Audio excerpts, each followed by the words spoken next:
Sesame seeds and this is almond milk. Sesame seeds milk and almond milk. So you guys, it's color white, it's whitey, it's color white, the almond milk, and this is color pink, the sesame seeds milk. So that's the difference, guys. So and the almond milk is sweeter than sesame seeds milk, but for the nutrients it's pretty much the same. You do the research by yourself, guys, because hello everyone. Good morning, good afternoon, good evening to all people all around the world. So good morning, good afternoon, good evening.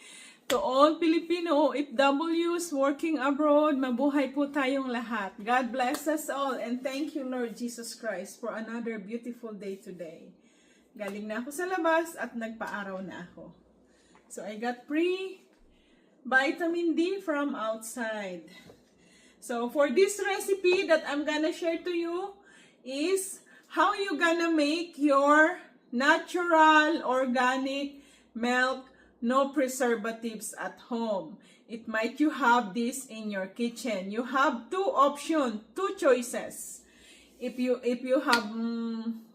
like baking and you have these ingredients, for sure these two kinds of ingredients you're gonna have it at home. It's non-dairy. So this is very good for all people that having problem with dairy products. They have allergy of dairy products like milk or whatever, any dairy products. A lot of people nowadays having allergy. Or if you are a vegetarian, this is good for you guys. If you are vegetarian, you are on diet, you don't want to eat meat.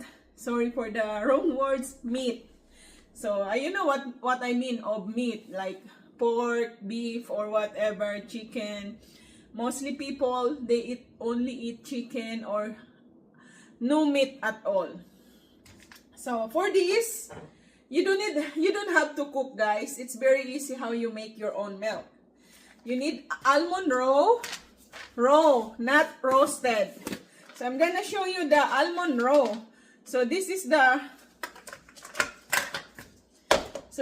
raw almond, guys. See? It's really white and it's juicy when you bite it. What you gonna need for almond raw, you have to soak in the water for 3 hours to 5 hours. It's up to you. So those are the, and this one is soaked already. I soaked it overnight because I was very busy last night. I couldn't do it last night. So many things. So I'm gonna show you the difference of this is unsoaked and this one is soaked. So I'm gonna get some. See guys, this is not yet soaked on the water, so it's very dried. And see the difference, guys. This one on my one hand is soaked already. See, this is dried and this is soaked overnight, so easy to peel. See, I just press it and it's falling off the. See, this one is so crunchy. So we're gonna try this one. See guys, the difference. This is not soaked yet. It's dried almond, raw almond, not roasted. And this one is soaked already overnight, 3 hours or more. It's gonna be like this. And let's bite. So it's not hard to bite. Let's bite the one, this one. That one, it's dried. You heard, guys? It's more sound when you bite it, and it's harder when you bite the dried almond, raw dried almond. But the soaked one, we're gonna try. So it's not that hard to bite. The sound is down, lower down, but the one that dried is higher, the sound when you bite. So what you're gonna do, you have to peel this.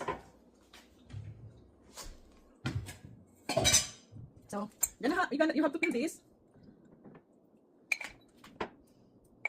So we're gonna peel this, guys. I'm not gonna show you the whole thing to peel, and I'm gonna show you the next one. So the cheaper one, almond is very expensive, almond nuts. The cheaper one is sesame seeds. This is dry also, but see, you know already that it's like, see guys, So this is the white sesame seeds. There are 3 types of white sesame seeds, or maybe 4. White sesame seeds, brown sesame seeds, black sesame seeds, and when you roast it, of course, it changes the color. So, and now, I soak it also in the water. But this one, after you soak it, different smell. It smells like rice, the water rice. See guys, you see how it looks like? See? So this one, soak overnight, we need to remove the water. So we need to remove the water of this one because there's some compounds in sesame seeds that you shouldn't drink it or you shouldn't eat it when it's uncooked. So what we're gonna do now, we have to strain it. So we're gonna strain it. So I'm gonna wash it again, guys. No, just to make sure. Or so I'm using the filtered water, guys, to make sure that it's really clean. But if you don't have oh my god, sorry guys. But if you don't have a filtered water, it's okay as well, guys. So see.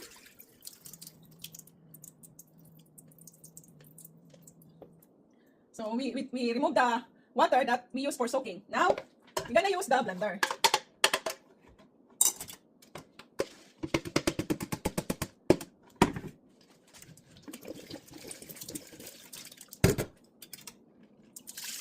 Okay. Then, this one is 1 cup. So for 1 cup, you're gonna add 2 cups of water, or if you want very, very creamy, just 1 cup of water. So I'm gonna put 1.5 cup of water, guys. So I'm gonna use this. Malabo na talagang ilong ni Inday. So I'm gonna use 1.5 cup of water. Or if you want 2 cups, guys, so it's up to you. So what you need only for making your homemade, no preservatives, organic milk is you're just gonna need either you have sesame or you have almond, raw sesame. This is raw sesame, so soak in the water. Sorry guys, it's gonna be noisy.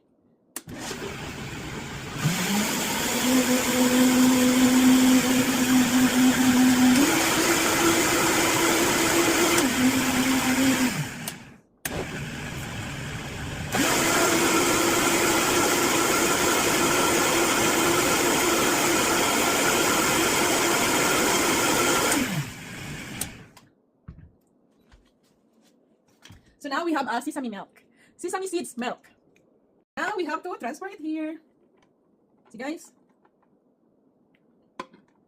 So I'm gonna try this, of course. What is the taste? Sorry, I'm gonna get the... First, I'm gonna try the sesame milk. This is the first time, guys, I make the sesame milk. Wow. It tastes different from almond milk. This is really good and it's very creamy. Or, if you don't want some sesame pulp, you can strain it. Use a cheesecloth. But, sayang naman yung mga ibang ano nito. It's so many, don't waste the rest. It's so many nutrients, vitamins, calcium, potassium, whatever. You do research, guys.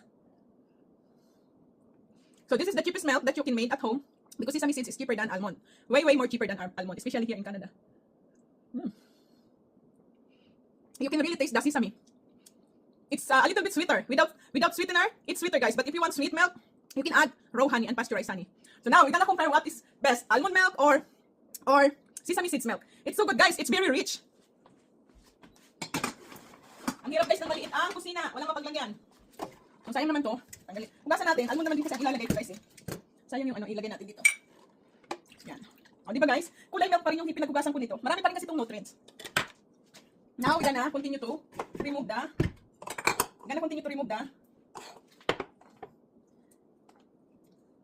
or if you want to, it's easy to blend, guys, the almond nuts without when it's soaked in the water. Same as the sesame seeds. That's how it's gonna come out the milk.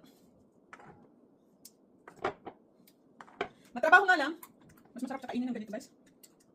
Mas gusto ko siya, guys, na ganito. Sarap. It's so yummy.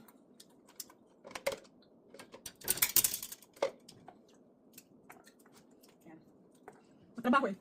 So now, I finish removing the skin. Let's put it here. So this one, it might gonna be 1. So let's put water here, 1 glass. Because it's like 3/4 glass, so I'm gonna make 1 glass.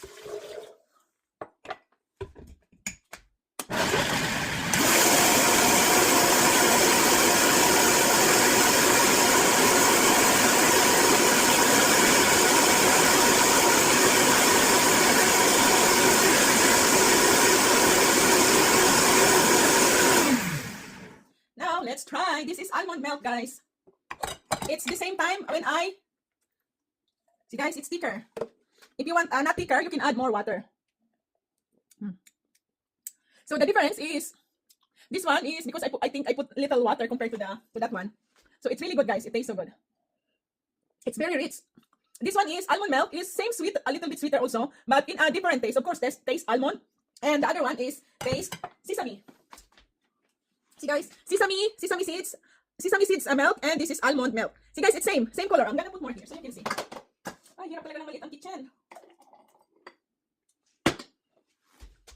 See guys, you see? It's the same color. Do you see any difference, guys? This is sesame seeds milk, and this is almond milk. So, cheers! Yeah. Almond. Taste almond. Sesame. It tastes sesame. So, sesame seeds is stronger taste than almond. So, almond is lighter taste, but it's both creamy. And if you don't want the, those thing, yung lata, pwede nyo naman siyang, you can use as well a strainer. So, let's see. Do the strainer. Medyo may katagalan, guys. So, I'm showing you guys, if you don't want like we're trying to taste. So, there's a big difference, the taste, guys, but it's the same milk and similar nutrients and vitamins. So, the pulp, you can make a cake from the pulp, or you can make a pancake. That's what I did before. Or cookies. I made almond cookies. It's on my YouTube channel as well, the almond cookies, after I making almond milk. So, this one, I can, if you do like this, you're gonna get only like maybe only 30% of nutrients and vitamins. Because you know why? In these nuts, you're gonna get the natural oil that your brain needed in your heart. This is good for the heart and good for the brain, the nuts. But if you only want to get the milk, I think maybe only 30 to 50% you're gonna get the nutrients. So you have to research, guys. Don't just believe what I said. You do your own research. So much better you do your own research. See, this is the sesame. So after removing this pulp, so it's become lighter, guys, the taste. It's really like milk, very light milk. But if you put this, it's very rich and strong, the taste. So it's become lighter after you removing the pulp. So before I did remove the pulp, but sometimes when I don't have time to make a cookies, because a lot of work making cookies, you have to mix with other ingredients. Oh, I'm gonna make cookies, sesame seeds and almond seeds pulp. So yeah, that's what I'm gonna do. So I'm just gonna, or you can use a cheesecloth. Sarap, guys. So it's so yummy, guys. It's become lighter, It's not very strong, the milk without the pulp. And for you guys, like if you have problem with swallowing, it's easy to swallow. But with the pulp, it's a little bit, struggle. But so it's your choice, guys. If you don't want to waste anything, it's better you drink everything. So that's the sesame seeds. Now, we're gonna use the strainer. And we're gonna do the almond. Maubusan natin ito. Ito maliit lang. So, I have a small glass here. Lumapot siya lalo, guys, yung almond. So, it takes time, guys, when you strain.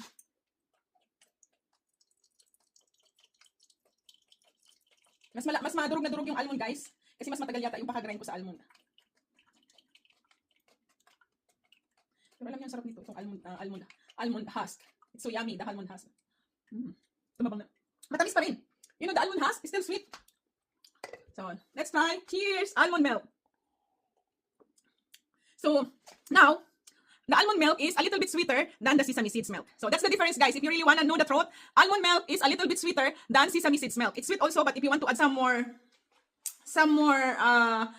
sweetener, don't add sugar. Because sugar, brown sugar is fine, or sugar mascobado. But for me, because I don't like very sweet, and especially, guys, if you are diabetic, you shouldn't drink a lot of sugar. So this one is natural and it's really good. Grabe. Ang sarap. Super, guys. Super. I changed my mind, guys. Now we're gonna get the pure milk, liquid milk. No husk. Oh, walang sabit-sabit sa lalamunan. Ayan. So this is almond. And this is very clean. The cheesecloth. This is cheesecloth, guys. My hand is very clean. And of course, I am the only one who gonna drink this. So, but if you're gonna do it for other people, you can use gloves. But this is for myself only, so it's okay, my bare hand. And besides, I don't have any cuts on my hands. So if you really want only the liquid, you don't want the nuts, you can do like this, guys.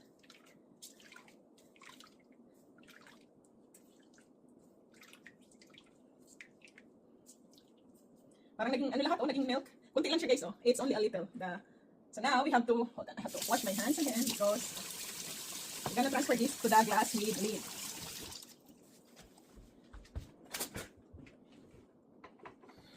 So guys, I'm getting a new towel. So we're gonna put this here so we can put in the fridge. Always get a proper clean. Oh, ito mahirap pag walang labi ang iyong bowl. Ayan, oh. See guys, we got almost 1 liter of almond milk. Kasi I add more water. So like I told you, the almond milk is a little bit sweeter than the sesame seeds milk. Now we're gonna do the sesame seeds. I'm gonna grind more. I'm gonna blender it more, guys. This is the only husk for almond, so it's only a little bit left. So just put that there. Because I'm gonna make almond and sesame seed cookies. So I'm gonna use this, guys. So tomorrow, I'm gonna make cookies because now I'm going out after this. So very busy. I supposed to do live streaming, but since I'm going out, guys, so I don't have enough time to do the live streaming. You know, doing live streaming, you have to prepare your computer, everything. You have to connect it properly, and I'm having problem with my iPad. So I'm just gonna use this. Yeah, it's okay, guys. I'm not worried. Obviously, gonna tell me, oh, how about the cross contamination, guys? It's the same milk, and it's the same. Almost the same nutrients you're gonna get, so I'm not afraid of that, okay? But if you are very, you know, very strict, very particular of your thing you're doing, you can use different cheesecloth. But you know, for me, more cheesecloth to clean up, so I don't want to do that. You know, saving more energy, saving more time for cleaning up. That's how I do it, guys, because I'm alone and I don't have to do a lot of hard things. So I'm gonna blender it again to get more juices.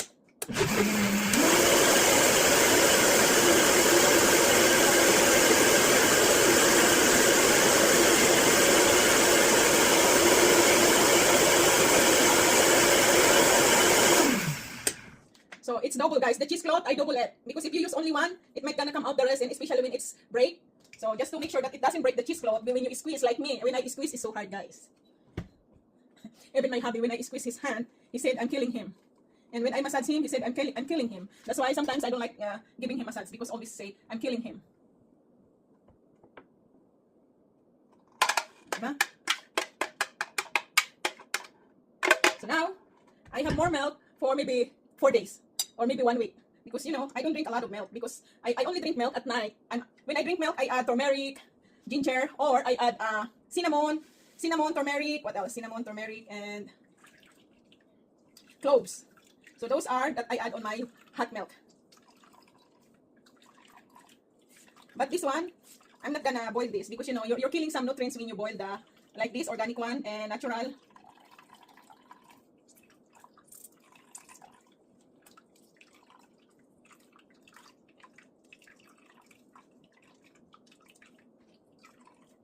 Dahan-dahan lang ang pag-press, guys, wag bigla kasi mabubutas ang ano. Kasi ang cheesecloth ay manipis. The cheesecloth is so thin, so you have to be gentle when you're pressing it.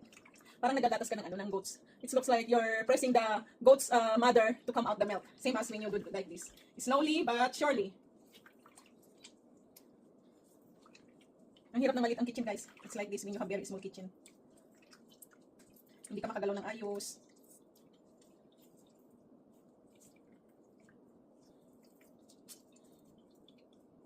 Parang ano, mas marami yung ano, I got more sesame husk than almond nuts husk.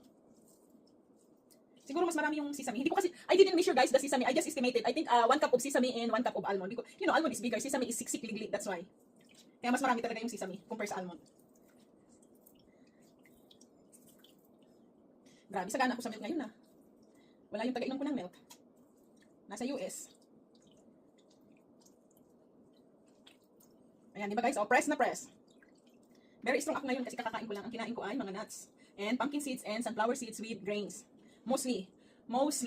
The spelling is like mouse. Mostly the name of the grains. It's mixed with sunflower seeds, nuts, almond nuts, or etc.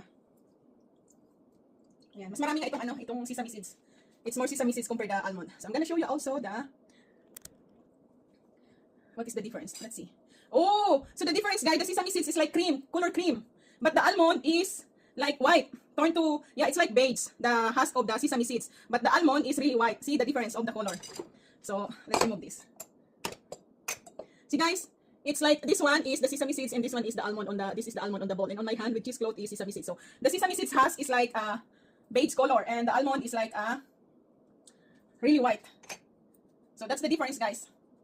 Yeah, because sesame seeds has the, you know, the skin, but the almond, we remove the skin of almond. The sesame seeds, the skin is intact. So you cannot remove it. Now, I have ingredients for my almond sesame seeds cookies. Yes. And I'm gonna upload also in my YouTube after I make the recipe, guys. So I'm gonna show you also the recipe of sesame seeds husk and almond nuts husk from milk. So how you gonna make it. It's a lot of work, but it's okay, guys. As long as I can share you the goodness, the healthiness. See, guys, Now you can see the difference of the color. See, this is the sesame seeds is darker. The almond is white. It's become white after we remove the liquid milk. See the difference, guys? You can tell, right? White. It's become white, the almond nuts, but the sesame seeds, because there's still skin on it, is become beige color. So that's the difference. You see, guys? You see what is the difference? So on the left side, this is the almond nuts, so it's white color, and these are the sesame seeds, so it's really different. See what is the difference? I put here on the with light. So the left area is almond nuts husk, and the right side is the sesame seeds. So that's the difference of their texture and color.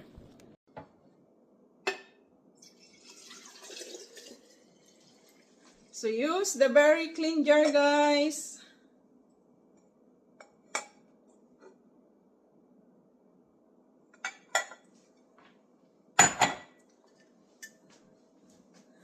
Always use a very clean jar.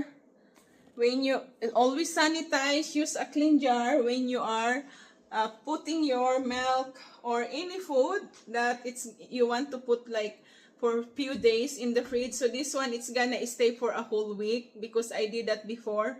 It stays for the whole for the whole week. So I got 1 liter of almond milk, and pretty much the same. It's almost 1 liter also the this is sesame seeds, guys. Sorry, it's my wrong. This is sesame seeds and this is almond milk.